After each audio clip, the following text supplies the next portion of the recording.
On Thursday, February 10th, 2021, Aaron Rodgers took the stage to claim the 2021 National Football League MVP award. But how did we get here? Most Valuable Player. The most prestigious individual accomplishment for any player in the National Football League. Each year, the Associated Press awards the trophy to who they deem the overall most valuable player over the latest NFL season. Green Bay Packers quarterback Aaron Rodgers stands as the most recent recipient, having won MVP the past 2 seasons after leading the Packers to a combined regular season record of 26 wins and 7 losses. The MVP voting occurs after the regular season before the playoffs, with the winner being crowned based on who receives the most votes from 50 chosen sports writers. So the question we're seeking to answer today is, did the Associated Press make the correct decision in crowning Aaron Rodgers the 2021 NFL Most Valuable Player? Let's start with some quick facts. The Aaron Rodgers-led Green Bay Packers ended the 2021 season with a 13-4 record, which was good to secure the first seed in the NFC North and the first overall seed in the NFC. What that also meant was that the Packers earned a bye in the first round of the playoffs before ultimately meeting their demise in the divisional round at the hand of the San Francisco 49ers. Rodgers himself posted 4,115 yards, 37 touchdowns, and only 4 interceptions to go with a 68.9% completion percentage in 2021. These stats, Rodgers' 3 other MVP awards, and watching just how easily Rodgers can drop a 40-yard dime to receivers speaks to the great offensive season and talent of Aaron Rodgers. But the MVP is supposed to award value, not necessarily pure performance. Obviously, the Packers had a successful regular season, but how much of that was due to Aaron Rodgers?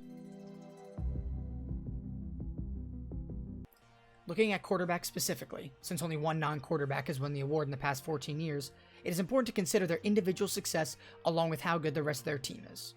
Seen here is each NFL team's EPA per play on passing plays plotted against their combined team's rushing and defensive EPA per play, giving a good idea of how each team's passing offense and thus quarterback performed relative to the rest of their team. The Packers, and thus Rodgers, scored extremely well in passing offense play effectiveness, but also posted a pretty high rushing and defensive score. What this shows is that Rodgers' passing offense contributed a lot to the Packers' overall success, but so did their defense and rushing attack, just not as much as compared to the league average. For quarterbacks near the top right like Tom Brady and Josh Allen, their team success was even more heavily impacted by their rushing and defenses, thus giving them less proportional value according to these statistics. Based on this plot, quarterbacks who would provide the most value to their team would appear on successful teams near the bottom right, providing good value relative to the rest of their team, which would include quarterbacks like Derek Carr, Justin Herbert, Joe Burrow, Matthew Stafford, Patrick Mahomes, and of course, Aaron Rodgers. Now that we have a better idea of which quarterbacks are proportionally contributing the most to their team's overall effectiveness, we should also consider the most important factor in value: winning. Almost every MVP in the history of the NFL has at least made the playoffs, and of the last 9 winners, each of their teams won their division and posted at least 11 wins, averaging about 13. So, to determine how much each quarterback helped their team win, I decided to look at how their passing play performance affected their team's win probability over the course of the 2021 season.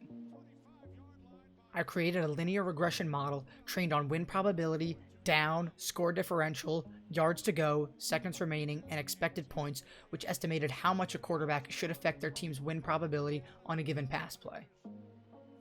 Summed up over the season, shown is how well each quarterback with at least 275 passes did compared to expected in affecting win probability, led by Derek Carr, Jimmy Garoppolo, Joe Burrow, and once again at the top, Aaron Rodgers. Looking at this differently, we can actually see how much each quarterback was expected to add to their team's win probability versus their actual win percentage contribution, allowing for comparison against other quarterbacks in both categories. Rodgers and Burrow remain on top, scoring the highest above expected and also the highest overall in added win percentage, with Jimmy Garoppolo nearby, along with players who did well in Phase 1, like Patrick Mahomes, Justin Herbert, Matthew Stafford, and Baker Mayfield.